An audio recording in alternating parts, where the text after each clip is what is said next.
كان دايما شكله بيقول نجم، بس مصطفى فهمي ما اكتفاش بالشكل. ورا الملامح الهادية دي كان في راجل بيحب السينما بجد. اتولد سنة 1947 وتخرج من المعهد العالي للسينما قسم تصوير. بدأ مساعد مصور واشتغل ورا الكاميرا، لكن الكاميرا مستوش شافته وقالت له تعالى قدامي.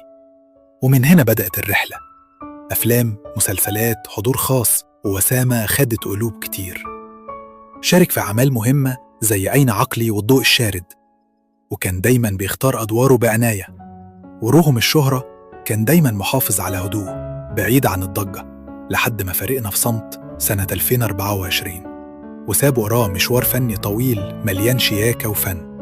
مصطفى فهمي، النجم اللي فضل أنيق حتى في وداعه. قناة أبولو.